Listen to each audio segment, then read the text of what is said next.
Persyaratan proses.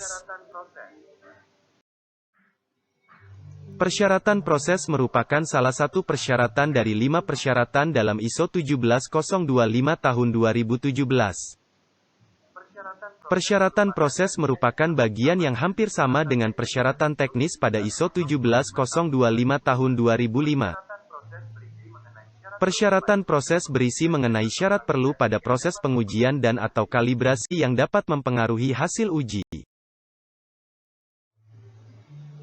Persyaratan proses terbagi menjadi 11 bagian, yaitu kaji ulang permintaan, tender, dan kontrak, pemilihan, verifikasi, dan validasi metode, pengambilan sampel, penanganan barang yang diuji atau dikalibrasi, rekaman teknis, evaluasi ketidakpastian pengukuran, kepastian validitas hasil, pelaporan hasil, pengaduan, pekerjaan yang tidak sesuai, pengendalian data, dan manajemen informasi.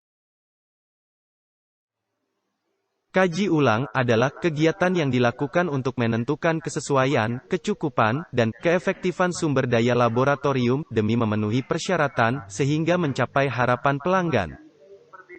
Perbedaan permintaan, tender, dan kontrak terletak pada proses permohonan pengujian di suatu laboratorium. Tender merupakan tawaran pengujian atau kalibrasi dari pelanggan kepada laboratorium melalui proses lelang, sehingga terdapat kompetisi antar laboratorium untuk mendapatkan pekerjaan. Sedangkan kontrak diartikan sebagai perjanjian yang mengikat antara laboratorium dengan pelanggan terkait pengujian atau kalibrasi untuk jangka waktu tertentu tanpa tender. Kaji ulang dapat dibagi menjadi dua berdasarkan sumbernya. Yang pertama adalah kaji ulang administrasi. Kaji ulang administrasi dilakukan oleh manajer administrasi atau personel yang ditunjuk yang meliputi persyaratan dari pelanggan dan persyaratan berdasarkan peraturan perundang-undangan. Tipe kaji ulang yang kedua adalah kaji ulang teknis. Kaji ulang teknis dilakukan oleh manajer teknis untuk mengetahui kompetensi dan sumber daya laboratorium terhadap persyaratan metode meliputi kesesuaian kondisi akomodasi dan lingkungan, ketersediaan bahan kimia maupun bahan acuan bersertifikat, validasi atau verifikasi metode, penerapan pengendalian dan jaminan mutu, dan kualifikasi personil. Sedangkan, subkontrak pengujian, dan atau kalibrasi, adalah pengalihan kontrak pada pihak lain, dikarenakan kaji ulang secara administrasi, dan teknis, tidak dapat memenuhi permintaan, tender, atau kontrak. Pemilihan pihak, sebagai subkontrak, didasarkan pada status laboratorium, yang telah terakreditasi ISO IEC 17025. Jika pihak subkontrak belum terakreditasi, maka perlu melakukan audit pada calon pihak subkontrak. Pemilihan, verifikasi, dan validasi metode. Metode pengujian dapat dibagi menjadi 3, yaitu metode terstandar, metode non-standar terpublikasi, dan metode pengembangan laboratorium. Keuntungan dan kerugian penerapan metode standar. Keuntungan. Hasil uji dapat diterima secara nasional dan internasional. Metode yang telah divalidasi, sehingga meminimalkan resiko. Tersedia data presisi dan bias dari uji banding laboratorium. Terdapat prosedur revisi dan pemutakhiran secara berkala. Hasil pengujian dapat dibandingkan dengan laboratorium lain karena menerapkan metode pengujian yang sama. Hanya memerlukan verifikasi atau validasi terbatas oleh laboratorium yang menerapkan. Kerugian menerapkan metode standar, antara lain, adalah tahapan pengujian, yang terkadang terlalu kompleks, sehingga membutuhkan waktu yang lama. Biaya pengujian, yang mahal. Pemutakhiran metode, umumnya, 5 tahun sekali, sehingga tidak dapat dengan cepat mengikuti perkembangan teknologi. Proses kaji ulang metode, yang lambat dari organisasi penerbit. Terkadang, sumber daya manusia tidak tersedia, atau yang ada belum kompeten. Keuntungan penerapan metode non-standar terpublikasi, antara lain, adalah mengikuti perkembangan teknologi terkini, contohnya, rapid test, atau test kit. Merefleksikan kebutuhan laboratorium, atas persyaratan pelanggan. Tahapan pengujian, yang sederhana, dan waktu pengujian, yang singkat. Sedangkan, kerugian penerapan metode non-standar terpublikasi, antara lain, adalah tidak dilakukan validasi metode, melalui uji banding antar laboratorium. Jarang memiliki data presisi, dan bias, dari metode pengujian. Sebagian tahapan prosedur, dihilangkan, sehingga perlu pengembangan lebih lanjut. Hasil pengujian, sering tidak diterima, secara nasional, maupun internasional. Keuntungan dalam menerapkan metode pengembangan laboratorium, antara lain, adalah lebih murah, dan lebih cepat. Lebih fleksibel, karena dapat dikembangkan berdasarkan kebutuhan laboratorium maupun kebutuhan pelanggan.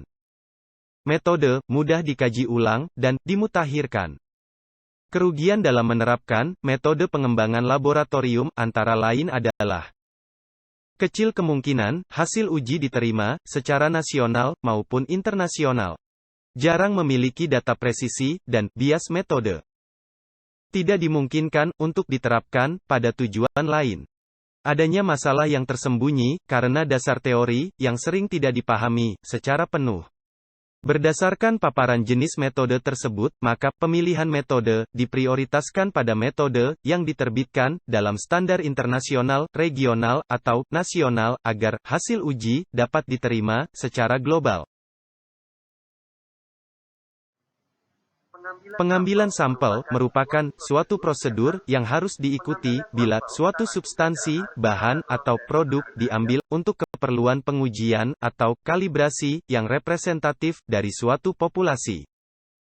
Pengambilan sampel dimasukkan dalam persyaratan proses karena dapat mempengaruhi validitas data pengujian. Penanganan barang yang diuji atau dikalibrasi memiliki prosedur minimal, yaitu transportasi, penerimaan, identifikasi, penanganan, perlindungan, penyimpanan, dan pemusnahan atau pengembalian barang uji. Rekaman teknis merupakan informasi yang dibuat, diterima, dan dipelihara oleh laboratorium sebagai bukti telah melakukan pengujian atau kalibrasi. Rekaman teknis bermanfaat sebagai bukti tertelusur telah menerapkan sistem manajemen yang baik di laboratorium pada saat audit maupun menindaklanjuti keluhan pelanggan. Karakteristik minimal dalam rekaman teknis antara lain harus memiliki penghubung antar informasi terdokumentasi terkait yang menggambarkan seluruh proses pekerjaan. Asli, handal, utuh, dan tepat guna. Mengukur adalah proses mengaitkan angka secara empiris dan objektif pada sifat-sifat objek atau kejadian nyata, sehingga angka yang diperoleh dapat menggambarkan objek atau kejadian tersebut dengan jelas. Tujuan pengukuran adalah menentukan nilai ukur, yaitu nilai suatu besaran tertentu yang diukur.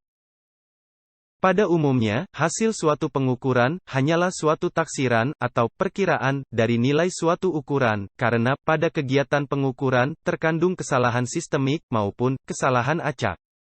Hasil pengukuran dinyatakan lengkap apabila disertai dengan nilai ketidakpastian pengukuran, sehingga dapat menunjukkan derajat ketelitian dan bermakna secara ilmiah.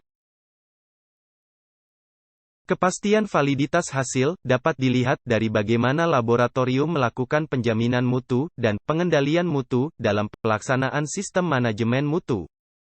Data hasil pengujian dinyatakan memenuhi sasaran mutu data jika data tersebut dapat memuaskan pelanggan dengan tetap mempertimbangkan aspek teknis sehingga akurasi dan presisi memenuhi batas keberterimaan. Jaminan mutu adalah bagian dari manajemen mutu yang difokuskan pada pemberian keyakinan bahwa persyaratan mutu akan dipenuhi. Sedangkan pengendalian mutu adalah bagian dari manajemen mutu yang difokuskan pada pemenuhan persyaratan mutu. Dengan kata lain, pengendalian mutu adalah suatu tahapan dalam metode pengujian atau kalibrasi yang dilakukan untuk mengevaluasi aspek teknis. Oleh karena itu, pengendalian mutu merupakan bagian dari jaminan mutu. Laporan pengujian dan sertifikat kalibrasi atau sebaliknya merupakan tahapan akhir dari suatu rangkaian kegiatan pengujian atau kalibrasi yang disampaikan kepada pelanggan dan disimpan sebagai arsip di laboratorium. Oleh karena itu, laporan hasil harus tersedia secara akurat, jelas, tidak membingungkan, dan objektif. Laporan hasil harus mencakup semua informasi yang disyaratkan oleh metode yang digunakan. Laporan pengujian dan sertifikat kalibrasi dapat diterbitkan sebagai cetakan atau hard copy atau dengan pengali data elektronik, asalkan persyaratan standar sistem manajemen mutu laboratorium sesuai dengan ISO 17025. Pengaduan merupakan ungkapan ketidakpuasan pelanggan atas nama pribadi atau organisasi berkaitan dengan kegiatan atau pelayanan laboratorium, baik secara lisan maupun tulisan, yang terekam dengan baik. Proses tindak lanjut pengaduan dapat dilakukan dengan tahapan sebagai berikut. Laporan pengaduan diklarifikasi dengan ketertelusuran pengukuran, dokumentasi sistem manajemen mutu, dan rekaman. Melakukan analisis penyebab untuk menentukan akar permasalahan. Menyampaikan hasil pengaduan dengan memberikan bukti-bukti. Jika terdapat kesalahan dari laboratorium, maka laboratorium wajib bertanggung jawab dengan melakukan pengujian ulang. Ketidaksesuaian didefinisikan sebagai tidak terpenuhinya persyaratan. Ketika aspek kegiatan pengujian, atau kalibrasi, atau hasil dari pekerjaan, tidak sesuai dengan prosedur yang telah ditetapkan oleh laboratorium, atau persyaratan pelanggan, maka laboratorium harus menerapkan kebijakan dan prosedur untuk mengendalikannya. Tahapan pengelolaan pekerjaan yang tidak sesuai adalah sebagai berikut. Pertama, melaporkan ketidaksesuaian. Selanjutnya, dilakukan identifikasi pencarian akar permasalahan, untuk merumuskan usulan tindakan perbaikan. Kemudian, usulan tindakan perbaikan dilaksanakan.